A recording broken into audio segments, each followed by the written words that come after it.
Hello बच्चों, पिछली कक्षा में हमने वर्ग और वर्गमूल के बारे में पढ़ा था। अब हम पूर्ण वर्ग संख्या की पहचान करेंगे अभाज्य गुणनखंड विधि द्वारा। अब हम एक संख्या लेते हैं 144। अब हम अभाज्य गुणनखंड विधि से इसे हल करते हैं। अभाज्य गुणनखंड विधि आप पहले से ही जानते हैं, पहली कक्षाओं में आपने इसे पढ़ा है। 144। अब हम जानते हैं कि ये 144 की इकाई में 4 है, जो एक सम संख्या है, तो ये भी एक सम संख्या है। तो सबसे पहले हम 2 का पहाड़ा पढ़ते हैं। सम संख्या के लिए केवल 2 का ही रहता है अभाज्य गुणनखंड विधि में। 2 से 2 सत्ते 14, 2 दूनी 4। हम ये जानते हैं, जितनी बार पहाड़ा पढ़ते उससे नीचे लिखते हैं हम।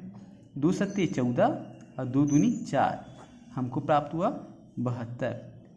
72 के इकाई में 2 है, तो यह भी सम संख्या है, तो हम 2 का ही पहाड़ा पढ़ेंगे।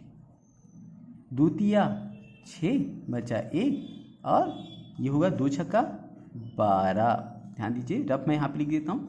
ये 72 था। अब हम क्या करते हैं, 2 से करते हैं। 2 तिया 6, ठीक है, बचा ये 1 और ये 2, ठीक है, 2 छक्का 12।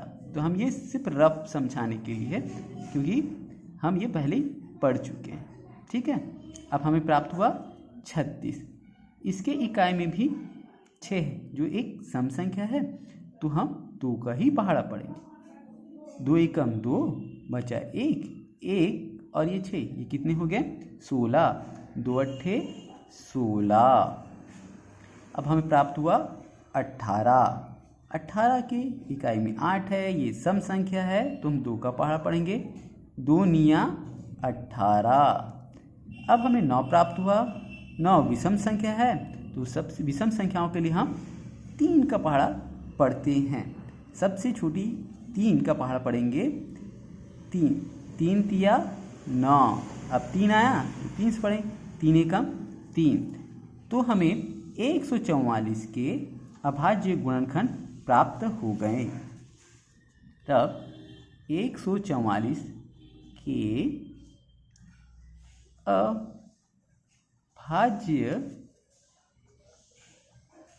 गुणनखंड क्या क्या प्राप्त हुए हमें? 2 गुणित 2 गुणित 2 गुणित 2 4 बार, 1 2 3 4 बार, गुणित 3 गुणित 3, ठीक है, हमें प्राप्त हुआ है। अब हम इनके जोड़े बनाते हैं। ये 2 का बन गया, ये 2 का बना, ये 3 का बना। यहाँ 144 के सभी अभाज्य गुणनखंड के जोड़े बन रहे हैं। अतः 144 पूर्ण वर्ग संख्या है। आया बच्चों समझ में? पहले हम क्या करते हैं, जो भी संख्या हमको दी रहती है उसका हम अभाज्य गुणनखंड याद करते हैं। ये हमें अभाज्य गुणनखंड प्राप्त हुए, 144 के अभाज्य गुणनखंड।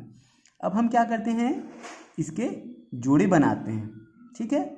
अब देखते हैं, इसके सभी जोड़े बन गए। यहाँ पे 2 का बना, इस 2 का बना, यहाँ पे 3 का बना, तो 144 की सभी अभाज्य गुणनखंड के जोड़े बन रहे। अतः 144 पूर्ण वर्ग संख्या है।